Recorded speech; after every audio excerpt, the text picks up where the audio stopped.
प्रश्न करते कि महाराज जी मारो बच्चों आलसी घणो।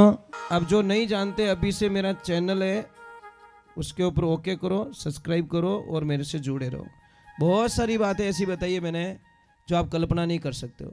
हजारों बातें अंदर डाली मैंने वीडियो के माध्यम से ताकि आप तक पहुंचे, आप उसका आनंद लो। कोई माइनस पॉइंट है तो उसको पढ़ाई के लिए, धंधे के लिए, घर की परेशानियों के लिए, मतलब बहुत सारी, जिसकी सगाई नहीं हो रहे, संबंध नहीं हो रहे, क्या कारण है क्या नहीं है, हाइट नहीं बढ़ रही उसके लिए मैंने बताया, पढ़ाई नहीं आ रही उसके लिए बताया, जॉब नहीं लग रहा है उसके लिए मैंने बताया, बहुत सारी चीज़ें बताई है।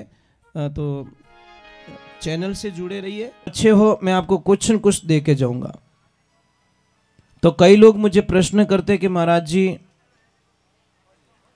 मारो बच्चो आलसी घणो, मारा बच्चा ने पढ़ाई नहीं आवे, मारो बच्चो हामी घणो बोले, मारो बच्चो मारी कदर नहीं करे, कोई प्रोग्रेस नहीं है। तो हम एक ही प्रश्न करते हैं उनसे कि आप दूध किसका पिलाते हो? कि हम दूध तो भैंस का पिलाते हैं। तो पछे भाई इनो तो इलाज मरकन है ही कोनी। अब कई लोग बोलते भैंस के दूध में क्या फर्क है? एक बात का ध्यान रखना देवियों, कल एक अनजान गाय को, जिस गाय को आप जानते भी नहीं हो, उस गाय को एक रोटी और थोड़ा सा गुड़ दे देना और टाइम देख लेना, अपनी दीवार पे लिख देना कि 5:05 पे मैंने एक रोटी गाय माता को दी है। दूसरे दिन उसी टाइम पे वो गैया मैया आपके द्वार पे आ जाएगी। टाइम देख लेना आप। और भैंस ने बादाम रो हलवो खिलाई जो और जावण दी जो भैंस ने जटे कादो देखियो, वह मेकअप कराओ ने ब्यूटी पार्लर में घुस जाई। उस भैंस को कोई लेन देना नहीं कि मारो मालिक मारो बाट जोवे, मारो पाडियो मारी बाट जोवे, विने कोई लेन देनो, विने तो कादो मिलनो, वह मेकअप कराने वास्ते माई जाई फ्री। दूसरे नंबर, गाय माता जब गाय के बछड़े को जन्म देती है तो कहीं के वो बीचियो, कहीं के वो बीचियो, पछे के वो टोगड़ियो, पछे के वो नारकियो, पछे के वो बलद। कितना रूप रिया? 4 रिया। और भैंस जिन दिन पाडा ने जन्म देवे, जिन दिन पाडो और मरे जीते ही वो पाडो ही रेवे। वो बात दिमाग रे माने। अबे भैंस रू दूध पीवे में प्रोग्रेस मांगो तो कोई समझौता नहीं है। तीसरे नंबर, एक काम करना, भैंस के बच्चे को देखना। भैंस का बच्चा जब दूध पीता ने, पी के एक तरफ जाके सो जाएगा, आलस करेगा। और गाय रा बछड़ा ने देख जो, जैसे ही दूध पिएगा करेला पूंछड़ो ऊंचो और चौथा गेर में गाड़ी। 15-20 मिनट तो वो टोगड़ियो हाथे ही नहीं आवे, क्योंकि मोर तो रोज सुबह लगा शाम तक गायों रो काम पड़े। आश्रम पे अभी 52 गाय हमारे पास में, એટલે મને તો ઠાય એક બિચેરી ઠાય કે બીચો કિન ટેમરા હાથે આવી શકે, લાખ કોશિશ કરો તો હાથે નહીં આવે। जब इन्हें दूध बराबर बैलेंस बन जाए तो हम हेलो पाड़ते डायरेक्ट अजीवो। अब एक बात और बता देता हूं, गाय को 100 किलोमीटर दूर छोड़ के आना, ले जाना, छोड़ के आना, गाय वापस आ जाएगी, पर ले जानी पैदल पैदल। उन रास्ते गाय माता पाछी आ जाई। और भैंस ने सिर्फ 3-4 किलोमीटर दूर छोड़ना ही जो, भैंस पाछी आई को नहीं, वह भूल जाई कि मैं कटू आई कौन हूं मैं, बिनठाई को नहीं। इसलिए साइंस कहती बफेलो मेमोरी शॉर्ट, मतलब भैंस की मेमोरी 2.5-3 घंटे तक ही काम करती है। और मैं एक वंदन करता हूं, भैंस का दूध बहुत अच्छा है, इसमें कोई शंका नहीं है, परंतु पीने के लिए जो दूध होता है ना, वो गाय का दूध अच्छा होता है। अब इतने लोग बैठे हो यहां पे, मुझे इतना बता दो किस किस के घर में गाय माता है? मतलब 10% लोगों के। अब भैंस किसके घर पे है? भैंस वाला तब वे तो हाथ ऊंचो नहीं करे, क्योंकि गर्रीमान डाकण कौन कहवे कोनी। महाराज एक ध्यान रखना, गाय माता जब बूढ़ी हो जाती है, बछड़ा नहीं देती है तो कोई बात नहीं, दूध नहीं देती है तो कोई बात नहीं, उसको महाराज दूध तक सीमित मत रखिए, क्योंकि गाय माता को दूध तक सीमित रखते वहां पे बहुत बड़ा नुकसान आ जाता है। आपको पता भी नहीं है कि गाय इस जीवन का बलिदान देने के बाद में भी कितनी कीमती होती है, आपको पता ही नहीं है। मैं आप लोगों से वंदन करता हूँ। मैं प्रार्थना करूँगा। पहले तो नवयुग मंडल से भाई साहब का अभिवादन कर लीजिए। एक छोटी सी बात कह रहा हूँ, नाराज मत होना। एक पिता कभी रोता नहीं है महाराज, कभी नहीं रोता साहब। कभी रोता है क्या? नहीं रोता। पर एक दिन रोता है। कब रोता है? जिस दिन उसकी बेटी ससुराल जाती है, उन दिन कोई दुनिया रो ऐसा पिता नहीं है, वो रोता नहीं है। पर पिता की एक ही कमी होती है देवियों बेटियों, ध्यान रखना। पिता एक बिना आवाज का रोने वाला इंसान और बिना आंसुओं का रोने वाला इंसान सिर्फ एक पिता होता है।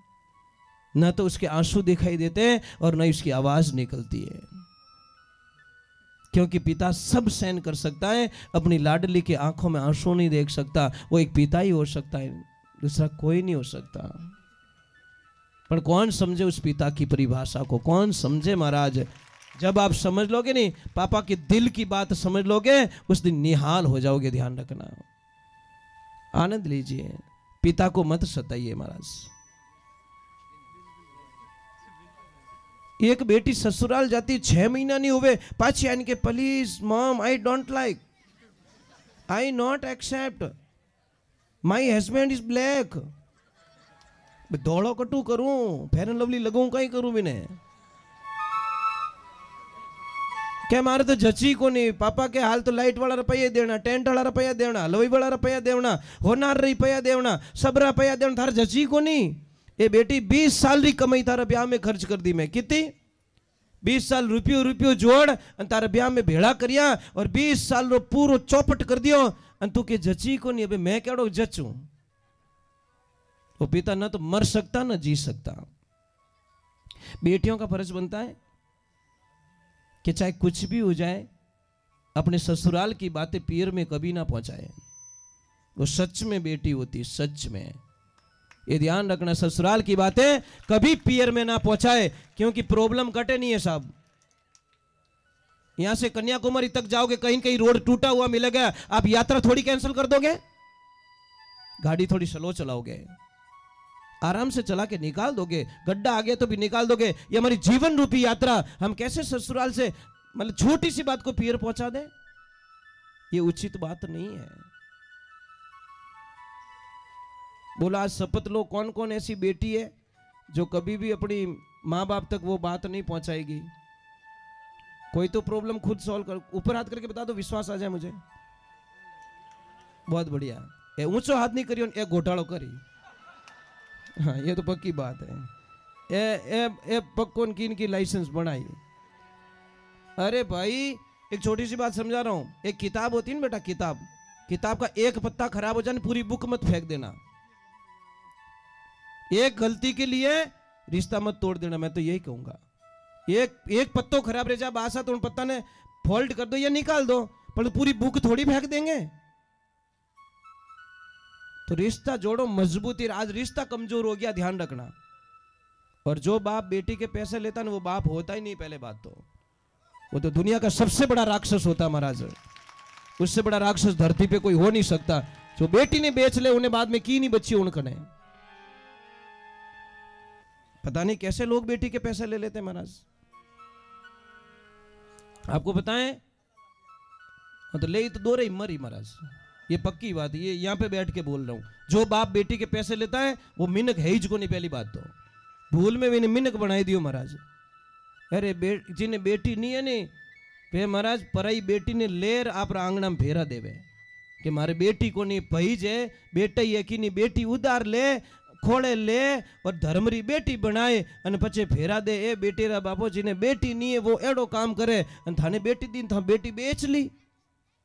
ऐसा काम मत करो। और कोई बेटी बेचने वालों सुखी नहीं रहो आज दिन तक धरती माते, क्योंकि भगवान सब सहन कर सकते हैं। जो बेटी रो नहीं हगो हो सके, वो दूजो किनो हगो बनी, किनो भलो कर सके के? किने बेटी नहीं हो, तुलसी पढ़ावे कि नहीं पढ़ावे?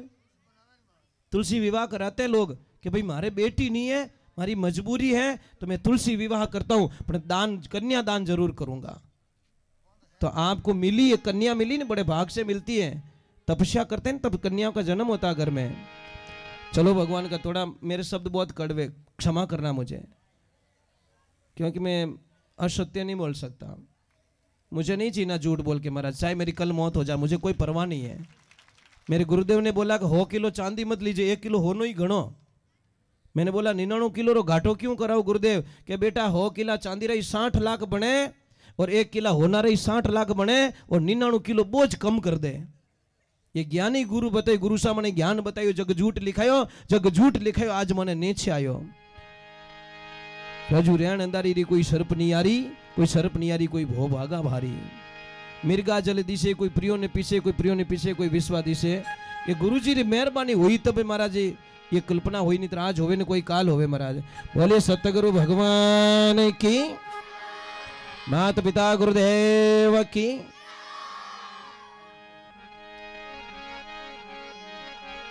चलो एक बार जय जोर बोलो, बोलिए महादेव की। भाई एक बात बताऊं आपको, हाँ, आप लोग बहुत अच्छे हो। कारण क्या बताएं, हम थोड़ा आए तो थक गए थे, पर आप लोगों ने इतनी एनर्जी दे दी हम लोगों को। आई एम ओके यार, I am really very happy, thanks. बहुत अच्छे लोग आप, एक्टिव लोग। देखो मुझे, देखो ना तो बुजुर्ग लोगों ने परेशान किया, ना बच्चों ने परेशान किया। यही आपके गांव की महानता। और आपके गांव से एक और बात सीख के जा रहा हूं आज मैं, जहां पे जिन महापुरुषों के घर पे मैंने भोजन प्रसाद ग्रहण किया था, मैं एक बात वहां से नोट करके निकला। मैं हर चीज को नोट कर देता हूं।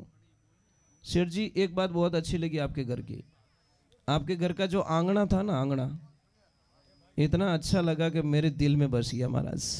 मैं जाऊं, ये सबसे सुपर है। ये टाबर बीमार क्यों रहे? उन्होंने मिट्टी में खेलन नहीं देवा। 5 तत्व है, अगर तत्व की कमजोरी पड़ेगी तो महाराज माइनस पॉइंट आएगा। बच्चे जो मिट्टी में खेलते वो बीमार नहीं पड़ते। जो बच्चे मिट्टी में नहीं खेलते वो बच्चे टाइम टू टाइम दोनों नाक मुंह हेडो निकलिया करे उन्होंने। अरे भाई सीधा हिसाब है, आप पानी से बच्चे को खेलने देते नहीं, कीचड़ में बच्चे को खेलने देते नहीं, मिट्टी में खेलने देते नहीं। और इसका बताऊं मैं प्रमाण, बताऊं क्या? आप देखना जो रोड पे ये जो करते हैं कुछ लोहे का काम, टेंट तान के, उनके बच्चे देखना सर्दी में भी सिविल ड्रेस में रहे।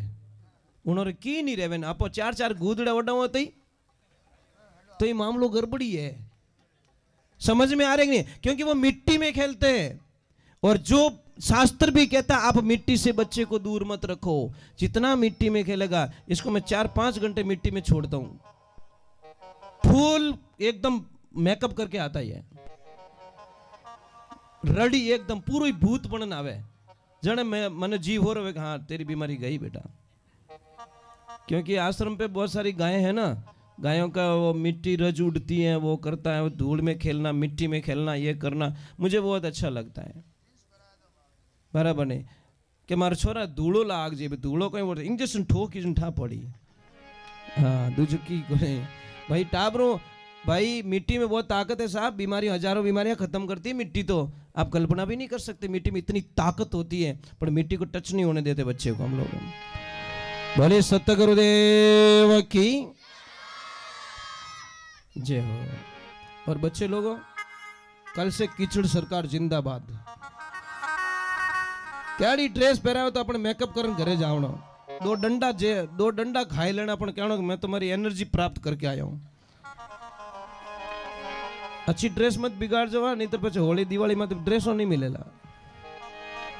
भले कृष्ण कन्हैया लाल की, महादेव की।